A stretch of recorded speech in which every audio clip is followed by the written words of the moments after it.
Greetings, my name is Michael Killigal, and today we have an interview with a marvelous person, Chris Bradshaw. Now, I've known him for, well, all the time that I've been in China, which is my whole life, and I found out that Chris is of a medical profession, of a teaching profession, and of course of music. Mm-hmm. Yeah, he knows quite a lot of stuff. Now, I don't know about that, but... well, now let's start at the beginning. First off, I know that you were born in the UK. Could you tell us where exactly? Well, it's quite a small place, the United Kingdom. I was born in the southwest of England, in a place called Bath, B-A-T-H, which is an ancient Roman city, spa town, and is the cleanest city in the whole of the United Kingdom, because it's called Bath. Well, I learned that you've traveled the whole world, the globe. Could you tell us where you've been? You're very kind. I think you're far too nice. You're using a lot of hyperboles here. I haven't travelled all the world. I've been very lucky to travel to a lot of places. I've gone to America and the West Indies and North Africa, South Africa, India, all across India, my favourite country, India. All of Southeast Asia, a lot of Europe. I've been up through Russia when I took the train from China to Russia. Yeah, because I don't like flying really. It's just not an adventure really being so far up. So I did that from Japan to England overland. What do you think are the most striking stereotypes people have about the British people? And which of them are country specific? You know, I've got to say, stereotypes are, I mean, we can have a bit of fun with them, right? But I think they're also a lot of our problems in the world come from these stereotypes as well. Thinking that because you're from somewhere, you're going to think this and do this and be like this. The stereotype for a British person, I've been away so long, I don't know anymore, Mike. I really don't. Oh, the classic. In China over the years, if you mention, many times actually, so it must be a stereotype, that you're from England, the first response will be, English gentleman. And of course, to that, yeah, maybe I am, but maybe not all people from England are gentlemen. Yeah. So, got to be careful with the stereotypes. So not all of them are that true, yeah. I'd say probably most of them are just there for comedy. But sadly, now they're not for comedy, they divide and they segregate and they cause a lot of problems. So, yeah, we try and see the humour in it. But I think we've got to be careful with stereotypes. Yeah, of course. Well, could you tell us about your childhood? What was your life like in Bath? You know, people in the north of England call it Bath. People in the south of England call it Bath. People in the north of England think we're posh, so we say R with our A's. And people up north, they say Bath. So you've got a kind of northern accent. I can see I'm stereotyping you. What was it like growing up? Parents split up when I was 4. So I had two worlds. I was with my mum most of the time growing up, and my stepfather, and then my 2 sisters that came along, and then my father. I go into his world for like holidays, and my mum always used to say my dad used to get the best bits, and she always used to get the tough bits, which I can understand. Moved around a lot of different places between Bath, outside of Bath. I must have had like 13 different bedrooms. Because I remember whenever I got a new bedroom, because we used to rent a lot of houses, I'd become this interior designer and think about where the furniture would go. And it's quite funny actually reflecting on that, because I do like design. My dream is to build my own house. Yeah, I don't think I've ever told you that. I'd like to build that, yeah. Yeah? Build it myself. The question is, where would you like to build it?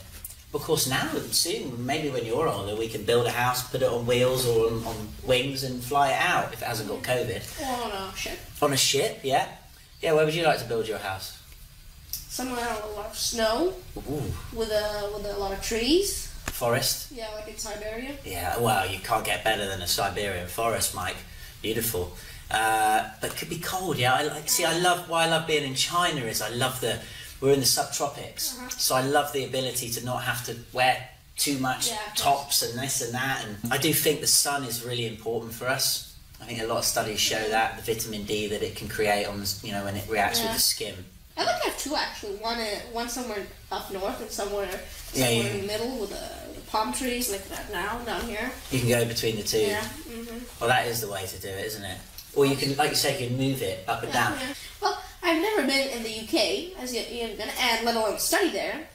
Now, could you please tell us what a British school is like from the inside? I can't, actually, because they're so diverse. I mean, we have, private schools, public schools, boarding schools, grant-maintained schools, Church C of E village schools, and I actually went to quite a few. I went to a lot of different schools. I went to a really posh boarding school, against my will, when I was 8. I never forget when my mum and dad drove away that time. I was left in Chestnut House in Egley, which is the small prep school for Millfield, which is a massive school. But interesting looking back, you had to shine the shoes every night, and you're in a room with 20 other boys, you've got your single beds. And just a quick story, when I was there, the person sleeping next to me, a boy called Fraser Souness, was the son of Graham Souness, who was the manager of my team, football team, Liverpool, which I'm infatuated with. I had John Barnes was my best, someone I really looked up to, a black footballer, half Jamaican, half British, brilliant player. His son, the manager of Rangers' son was sleeping next to me on the other bed. And the very next year, I met his father because he came down to pick him up on a helicopter. I mean, this is how ridiculous this school was, It's for a lot of rich children who have maybe 13 brothers, people from Nigeria and stuff, and they don't have time to look after them, so put them in boarding school. And he came down and picked him up on a helicopter once. Anyway, guess who became, because Graham Souness was a brilliant midfielder for Liverpool, guess who became the new manager of Liverpool the very next year after I left? Graham Souness. Really quite interesting, so I wish I stayed on. Could have got some free tickets. So I went to village school as well, small school in Cologne, lovely place, because you could go out with your mates on your bikes, and I think mum wouldn't worry about safety or anything like that. That was nice, go into the woods and play guns and all that stuff you do as boys. So I enjoyed that growing up in the village, and I often wish my boys could have that environment more than just this built up concrete commercialized form of decadence which seemingly developing countries want to copy from the West. I can't quite understand it really, but yeah, feet off the floor, not much connection with earth and nature. I think it's starting to take its toll on the world, and mentally as well, health and well-being wise. I think we need to get back to our, as they say, to our roots, Mum. Well, you said you were in a lot of schools. How did you study there? Were you a good student? Yeah, I was actually, Mike. Yeah, I was a good student. I wouldn't say I used to get into trouble, caused a few problems, but I always enjoyed school. I enjoyed friends and social circles and all subjects. I enjoyed all subjects. Yeah, well, you said you loved all subjects, but was there at least one subject that you really didn't like? For example, with a bad teacher? Yeah. Mr. Joachim, sorry if he's listening, I'm sure he won't be, but you never know. Mr. Joachim was a Hungarian art teacher, very strong accent, and I think he, from my reasoning, the word on the street, because there's word on the school street, that he had a bit of trouble in the war and he had a hard life growing up, and I feel for him for that. But the classroom, I don't know if that was a byproduct. He was very strict, very... somewhat, when you think of art, Mike, do you like art? Yeah. Everyone should like art. It's art. I mean, you can be your full creative self. Unless there's a teacher that's very, you have to do this and this, and they don't allow you to go to the side. But he was someone that quite possibly deflated my want to do art in a big way through school. Well, you said when you were little you didn't really want to do art anymore because of the bad teacher. Was there anything that you really wanted to be when you grew up? First was a footballer. Second was a doctor. I think the doctor thing was more, mum and dad and your adults. If you thought about being a doctor, very good job, good money, get to help people. But you see, there's the thing. I never had really a strong inclination, to apologise, to want to be a career, a job. Do we go to school just so we can come out and get a job? Is that what school's about? What do you think? Not exactly, because you learn about life, not just about a single subject. Yeah, that's how it should be. And you know, really, when you leave school, does your education finish? Of course not. No. Learning. In a way, school should be, what's that John Dewey quote? Preparation. Yeah.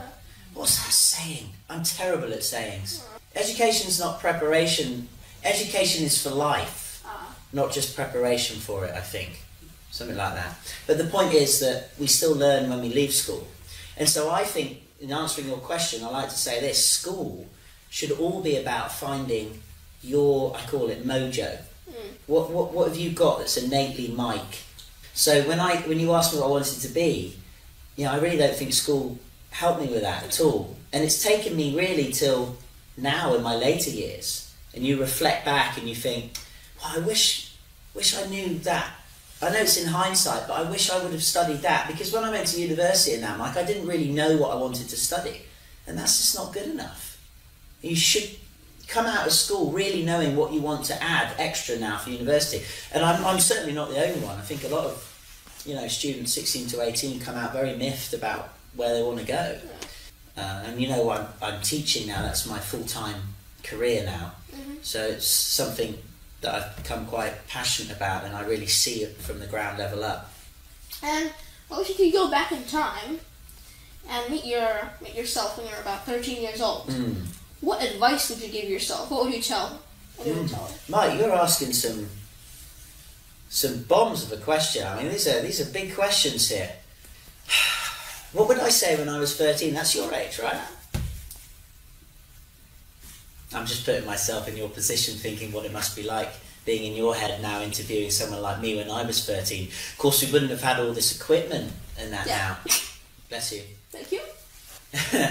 So, do you know what, Mike? I don't think I'd say anything. Because when you ask questions like that, when people ask questions like that, you think about maybe regrets, like in hindsight, what I'd have done. Tell you what I'd say to myself. Chris. Yes, Chris. Have you thought about learning Mandarin, Chris? What's Mandarin? It's what they speak in China. By speaking French and German? I know, but trust me, speak Mandarin instead. Of course, none schools in England were doing Mandarin back then. What, in the 90s, early 90s? Now they are. So I missed out on that one. Well, I know that you like to play musical instruments. You are a person of music. Did your interest in music begin at a young age or not? Right. Now, I like to play music, but I certainly wouldn't say I'm a very good musician. That's for sure. I'm self-made, self-designed, so there's a lot of errors and, you know, unique kind of things that need tweaking. Whatever house I was in, there wasn't much music. You know, my dad didn't play an instrument, my mum didn't. If anything, it was just like what songs they put on in the car when we were going on. I always remember Bob Dylan, The Joker Man. That was a nice song. Mum always said that was one of my favourite songs. Sade, which was really nice. You should listen to some Sade. Very nice voice. Tracy Chapman. Tracy Chapman's really good as well. Oh, that was it. They tried to make me play the piano when I was at that school I told you about. I was an old lady, and she used to tell me to think of mice under my hands when I was on the keys, and I just didn't take to it. Maybe it was oranges, actually. Oranges? Really? Yeah. Right. Oranges under your hand. Maybe a small orange, like a tangerine? A tangerine. Yeah, let's say a big orange up here. So it was in Japan, really, when I went to Japan to teach, quite some years ago now. The music teacher gave me maybe I can show it to you later. Gave me a guitar, and I got a book, How to Learn the Guitar, a small book, and I started from there. You learned it yourself? And I've learnt it myself. And then I started writing songs, and yeah, this whole other part of me came out. And actually, again, I mean, I have many things to thank about living here in China with you. It really allowed me the space, the creative space, to spend time putting my songs together and actually, you know, as you know, performing them live, and that's done well. I think we've had a really good time with my band, and had a lot of fun with other people as well at the same time. So that's what it's about. Yeah, cool. Well, I also know that you're connected with medicine. Can you please tell us a bit more about that? Right, well, medicine, so the medicine bit comes from many years ago when I had Zach, my first son. I started working in partnership with Jiang Bosher, Professor Jiang, who owns the health clinic over in the community here.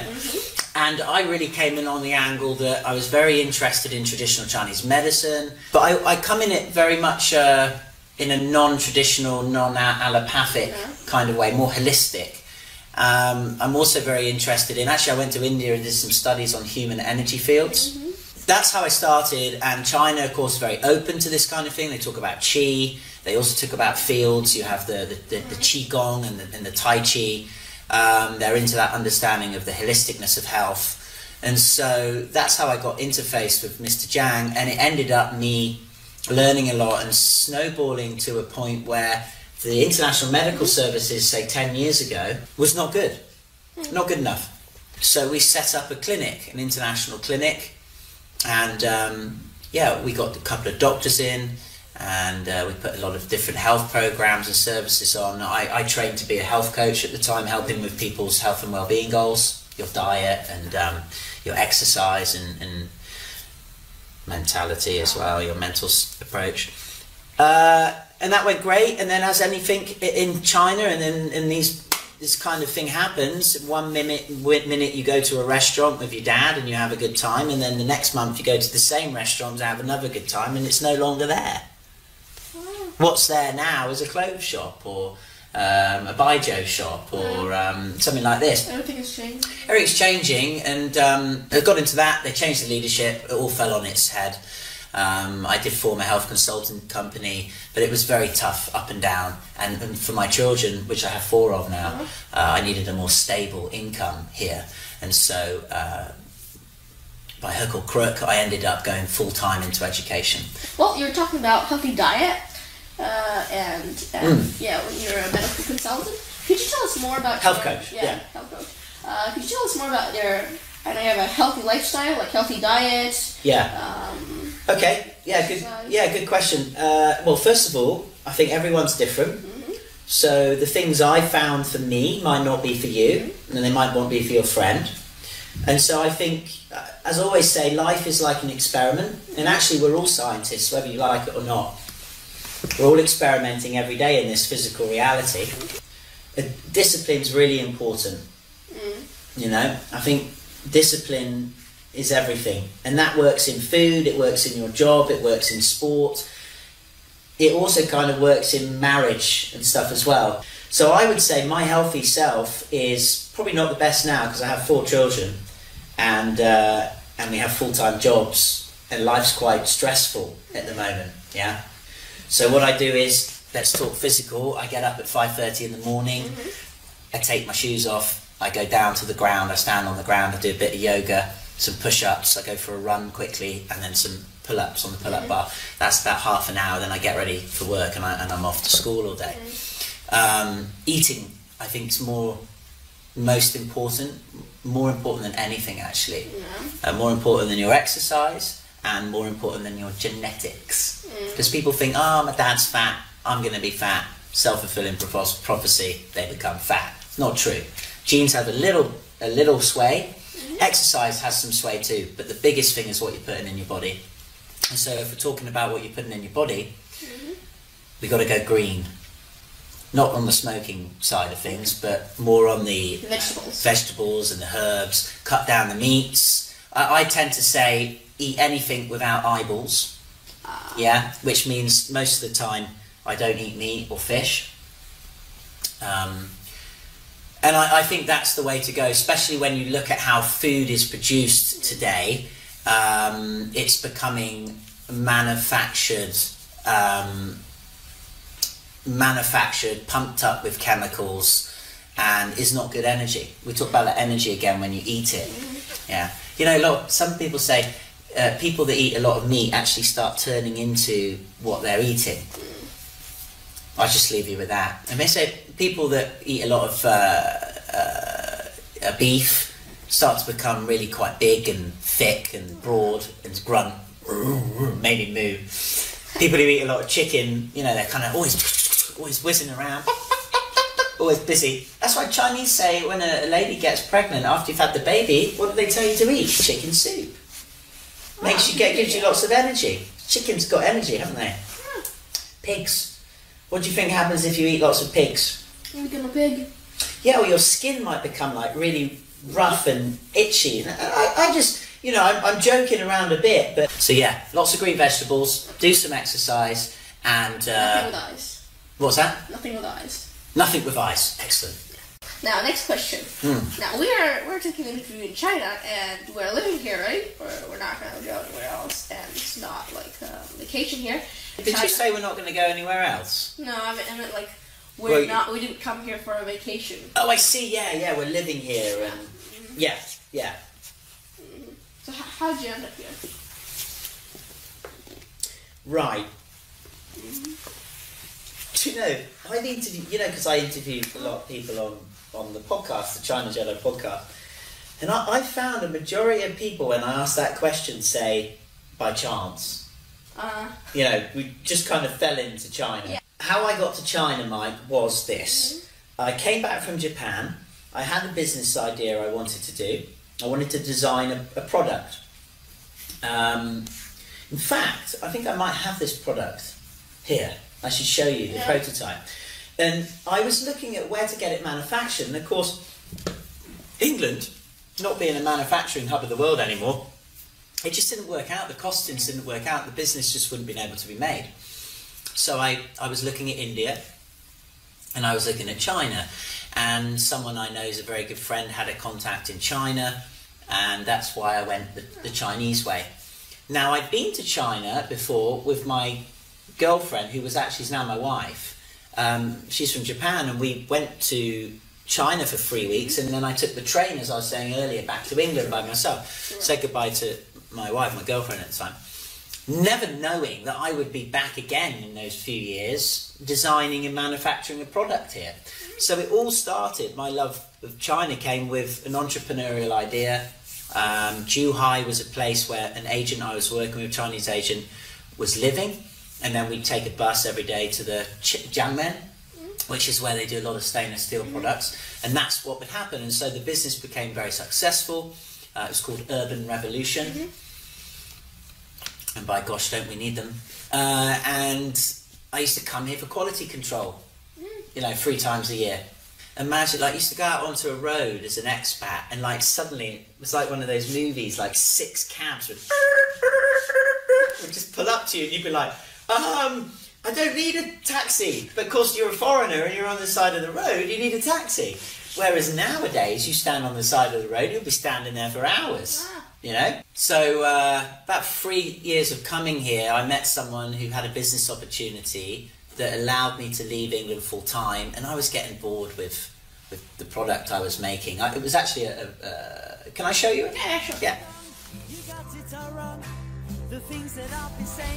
So here's one I made earlier. Ching. This was the box that the unit came in. This was our original UR1, Urban Revolution 1. And it was why I made this product was because the smoking laws were coming in 2007, which meant that you could not smoke inside, had to smoke outside. And of course, because people smoking outside, there's going to be a lot of litter. So you had to have one of these devices outside on the wall or on a lamppost. So I sold thousands of these to government officials to put on the streets, to the councils. Can we see them around now? To hotels. In England, there are still some. I still have friends who go to train stations and they see an Urban Revolution bin like this, and they go, "Oh, it's Chris Bradshaw," and they send me it, and I chuckle. Yeah, it's quite funny. So I was having a lot of fun with that for a good few years, and this is what brought me to China. So you can put if that goes on there, it actually looks a bit like a cigarette. We had one design where you had a yellow bit here and a white here, so it looked like a big cigarette. Let me get it back up. We got the 3 holes for cigarettes, and then this bigger one was for chewing gum, because they actually spend more money on cleaning up chewing gum than cigarettes. So it was a bit of a marketing ploy, I guess, but it meant this was a 2-in-1 cigarette and chewing gum bin. Yeah, that was good fun. That was a really good part of my life, and that's what brought me to China, the next part of my life. Well, you have said, I know that you've been a long time in China, you grew up, of course, in England. What do you think are the best and worst things about England and China? Cool. Best and worst things in England. The weather's the worst thing in England. Always raining, right? Oh, always raining, always cold. When we do have good days, it's the best place in the world. Yeah? So everyone, when we have a sunny day in England, we all go out and get the barbecue, and we get back, we get the barbecue lit, and then it starts to rain. The classic British summer's day crux. The worst thing about England is definitely the weather. The good thing is, I'm very lucky to come from there's a lot of history and culture and stories and diversity in England. It's not all the same, and you've got old buildings and new buildings. And what I really like now as I get older, Mike, I can go back to where I used to live, one of the places I used to live, and that same coffee shop or something is still there on that cobbled street. It hasn't changed. Maybe the manager's changed, or the owner's passed it down to the daughter or the son. Whereas when you're here, then, like I said earlier, you go somewhere and the next week it's a different place. It's a constant change.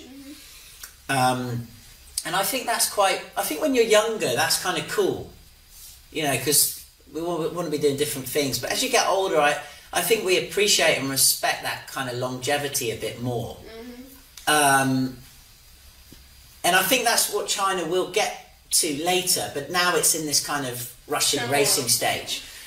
Rushing racing stage where everyone wants to make as much of this, and we all know where that ends. So great things about China though, many. Lovely weather, as I said earlier, subtropical Zhuhai. I think it'd be a bit different in Beijing, right, where they're having the Winter Olympics at the moment. China, in the olden days when I was here 10 years ago, there was just this feeling that, you want to start this up, you want to start this business, we can do that. For entrepreneurs, it was fantastic. And I really like that. I mean, I've told you about the things I've done, but there are other things in between that. I mean, we started a modelling agency. We were doing health tech apps. There were so many different things that I've done with different people. I wouldn't change it for the world. None of them became successful.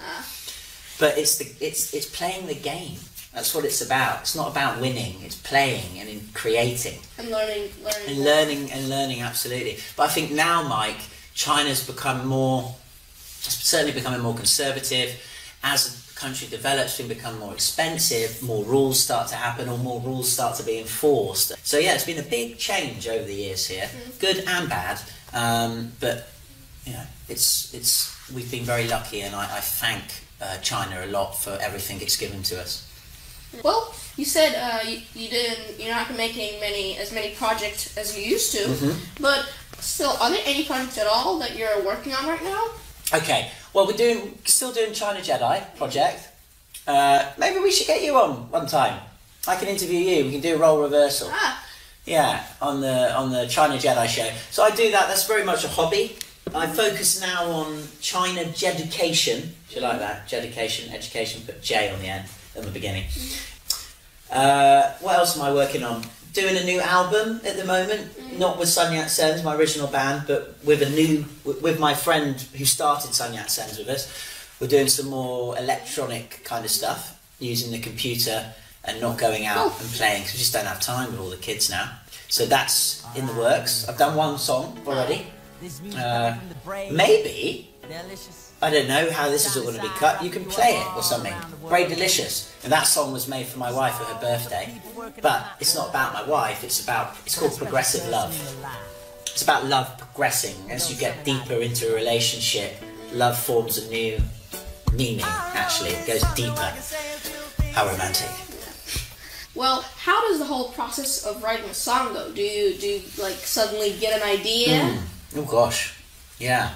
Do you write songs?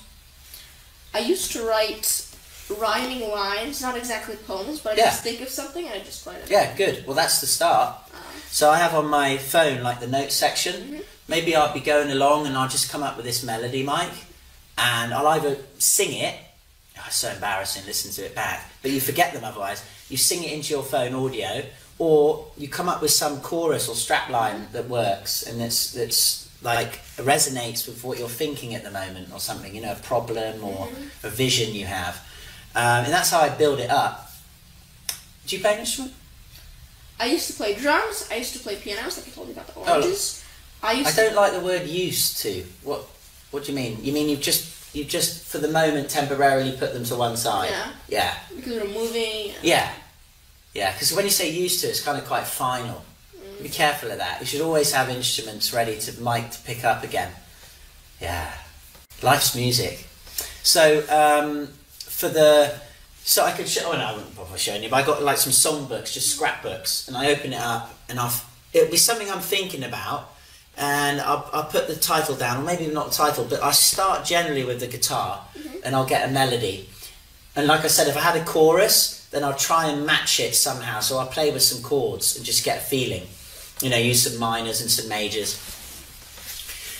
And once I've got the melody, then I'll start to put the chorus in, and as the chorus is going in, the verse starts to come as well. And I think I've said this to you before, it's almost like that song Thank You I made for my grandmother. I remember making it when we were over in the other phase many years ago. I felt as I was writing it, I wasn't actually writing it, something was just telling me to write it, because it was much better than how I'd ever write. So I knew something must be up. Things that have happened in our world, whether it's stories, whether it's inventions, whether it's songs, have come from that daydreaming state, where people are kind of like asleep, or they're not asleep, but they're not consciously there. Like sometimes as a student, you're staring out the window, and then the teacher just comes like this, and you wake up, and you're in another world, right? So I'm fascinated by that. So yeah, writing a song for me is like that.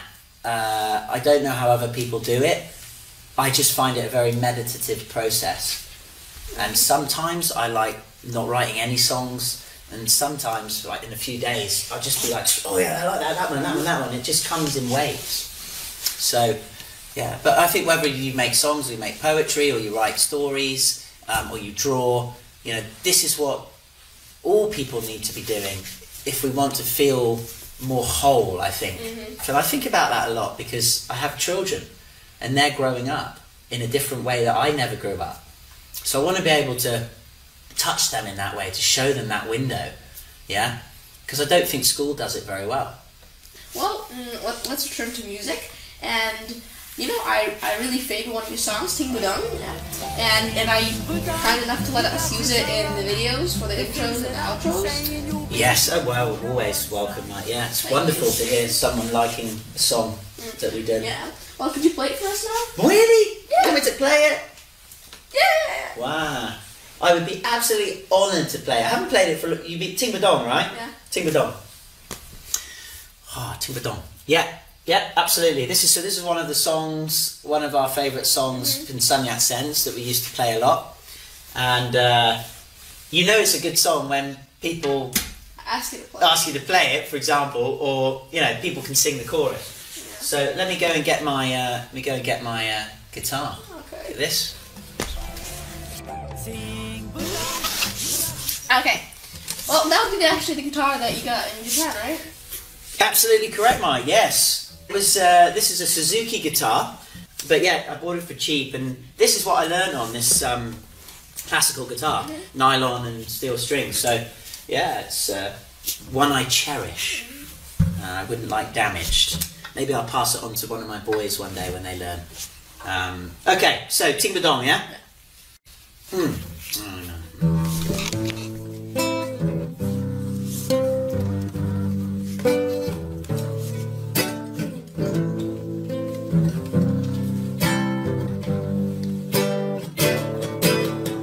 Ting Budong, you got it all wrong. The things that I'll be saying, you'll be listening to the wrong song. Ting Budong, you got it all wrong. The things that I've been saying for so long. So now it's time to see it, be it, listen, cause you might not hear it. Subtle sounds fine all around, moving left, right, up and down. Cause I'm a mixed lyricist with 7 gold discs, mesmerizing your mind with hardcore bliss, no wickedness. Just exquisitiveness, a meaning, no harm, just a freestyle totalness. Forget the junction in the mind, look at sensations like a vine, growing from underneath. of time. My eyes are clear, cleared on the mist in the cloudy morning sky.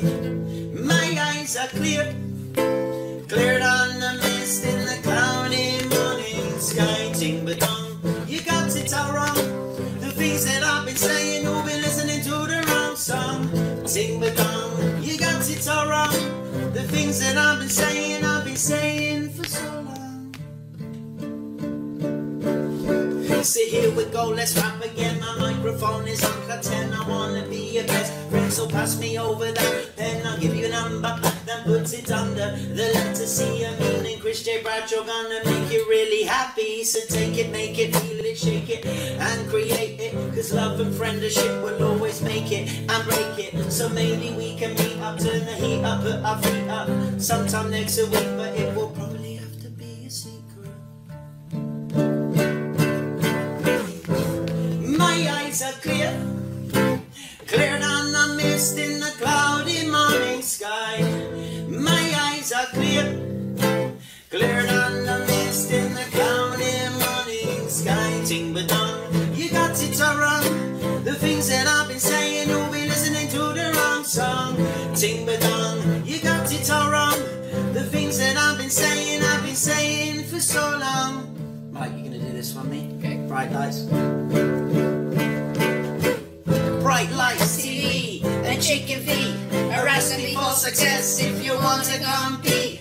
Money, money, money, money, it's so funny, honey. Money, money, money, money, money, it's so funny, honey. Money, money is my life. Money is my wife. Money is my strife. Money is my... that cuts you open, shows your true emotion. Follow it if you like it, but you know the sound is always broken, broken, broken, broken, broken, broken, broken, broken, broken.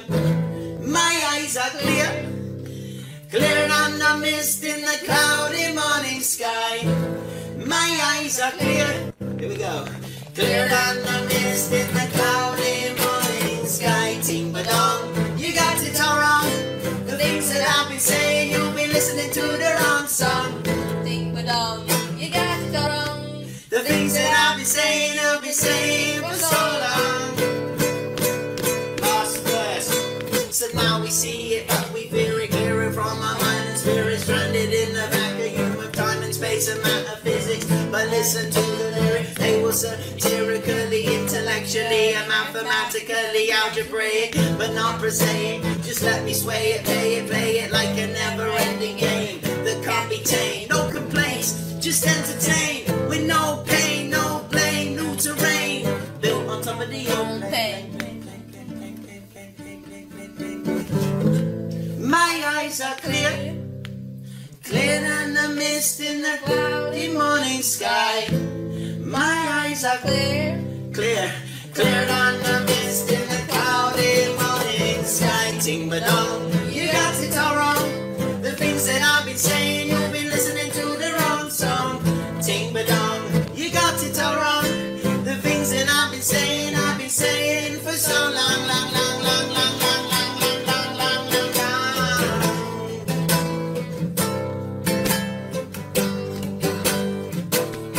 for so long.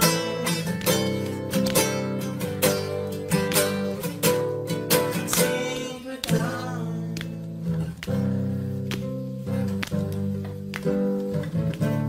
Ting ba dong.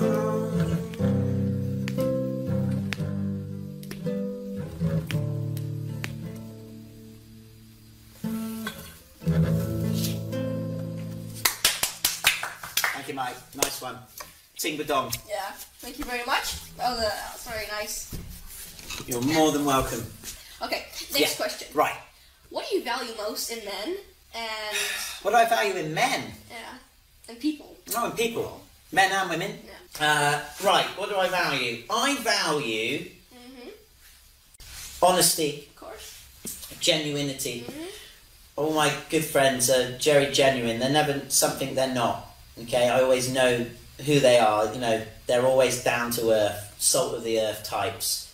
I'm not into the people that just play these acting games, fake BS. not interested. Life's too short. We only have a certain amount of time we can spend with people, right?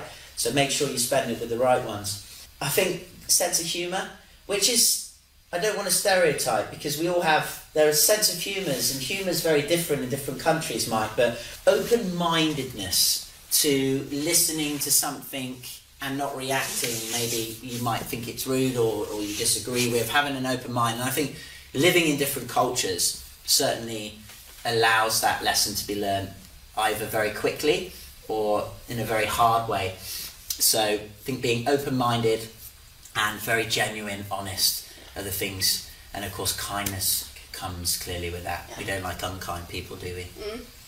Yeah. Well, I know you said actually you're a father of 4 children. Yes, that's a lot. Mm-hmm. Could you please tell us from your height of fatherly experience, how would you say is the best way to bring up children? I have absolutely no idea. I think as parents, and all parents out there, you can read books and speak to fellow fathers and parents and go to conferences, online conferences now, and do all that stuff. I think like anything, and actually it's almost like when you become a father, you go back to the classroom. What I mean by that is you learn by doing. And I think the best learning comes from doing. You make your mistakes, you reflect, you go back, you don't do them again. Try not to make the same mistake twice, of course, I always say to my boys. There is no one way, I think, here, Mike. It depends on the environment, who you're around, where you're living. It also depends very much on where mum and dad are in their lives, different ages. The only thing I probably would say is, and it's like this in all life, having the ability to say that you were wrong and to say you could have done better and to be open to that, to being actually fallible, and also saying to your children, I'm sorry, I messed up. Yeah, I think that's really important.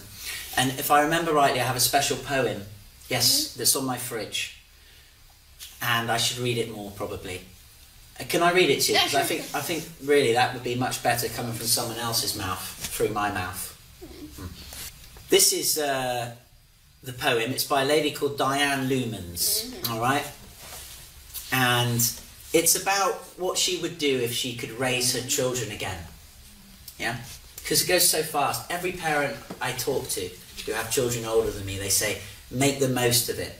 So to all those parents out there who have young children now, heed these words from Diane Lumans. If I had my child to raise over again, I'd build self-esteem first and the house later. I'd finger paint more and point the finger less. I would do less correcting and more connecting. I'd take my eyes off my watch and watch with my eyes. I would care to know less and know to care more. I'd take more hikes and fly more kites. I'd stop playing serious and seriously play. I'd run through more fields and gaze at more stars. I'd do more hugging and less tugging. I'd see the oak tree in the acorn more often. I'd be less firm less often and affirm much more. I'd model less about the love of power and more about the power of love. Diane Lumans. And that, I think, is a good sum up. Well, my final question is, what would your advice be to young people who want to follow their dreams? You know, the usual thing. The usual thing, yeah. You mean the usual thing that people want to do but they never succeed in? Well, I don't know. I mean, I think large part we grow up in a society that shows us dreams are just dreams and can never really be achieved unless you're a multi-millionaire or, you know, something really lucky happens to you, yeah? So I think that's a big problem, because that's almost a stereotype. That's a program playing in a lot of people's minds. You know, oh, I'm poor, there's always bills, I can never be rich, I can never get to what I want. Immediately you're stopping yourself. So I think my advice from my experience would be, if you want something, then you need to get out of your chair and do something about it. Okay? I'm all up for this kind of waiting for the right time, but like I said earlier, doing is where we learn the most. So if you want to get to your dream, then make sure you're very clear on what your dream is, Mike. Because if you're not clear, then you're clearly not going to get to it. So I think you find most people who are very successful, and I'm not talking about money, but do what they want to do, what their dream is it's in their head mentally where they want to go to. Call that a plan, call that a vision, but make that very, very strong. So I think that's the first thing. Get your dream, think about it, vision it, whether it's in your dreams, whether it's in the bath, whether it's on the bus to work, keep that in your mind. The other thing is you've got to be ready to face some challenges, because you can't just get there like that by just visioning. It's not going to happen. So you've got to have some resilience. You've got to fall down and get back up. You've got to grow some, as they say. You've got to have some fight to you, you know? And then finally, don't ever forget that you never get to where you want to get to. You will never reach your dream without other people. And that's really key to this. So make sure you're kind and generous and you help people and you're of service to others. I haven't got here because by myself. My mum and dad helped me. Your mum and dad helped me to get here. All those teachers, all those friends you've had in your life up to this point have got you to where you are today. And so I think we very much need to be very aware of that. And the more aware of it, I think the better people we are on our way to our dreams. So here's to reaching your dreams. Of course. Thank you. You're a great inspiration. You are as well, Mike. Thank you so much for coming. You've done a wonderful job. Thank you. Yeah, very nice. Well done. Great questions. Yeah. It's been a pleasure. Thank you. Thank you. Alright, ni hao ma. This music coming from the brave, delicious. China side wrapping you up all around the world. This is all for the people working on that love thing, for that special person in your life. It goes something like this, y'all. I wrote this song so I can say a few things to you. Honest thoughts and feelings sometimes get subdued. Not because of you, but commitments that we have to. Actions speak louder than words. I hope this song will do. I'm frequently, completely, repeatedly, progressively sending you my love. I'm frequently,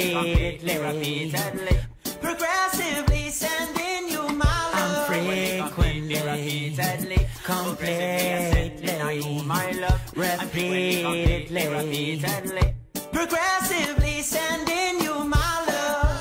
Looking back at the time we first met, years have passed and we should have no regrets. We've come so far, seen so many places. China is a challenge, but it's given us all favor. I'm frequently, completely, repeatedly, progressively sending you my love. I'm frequently, completely, repeatedly, progressively sending you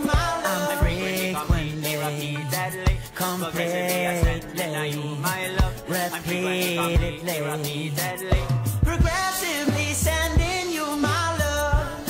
So when the time comes again, feeling the pressure, I'll be a better man. Stop you feeling under the weather.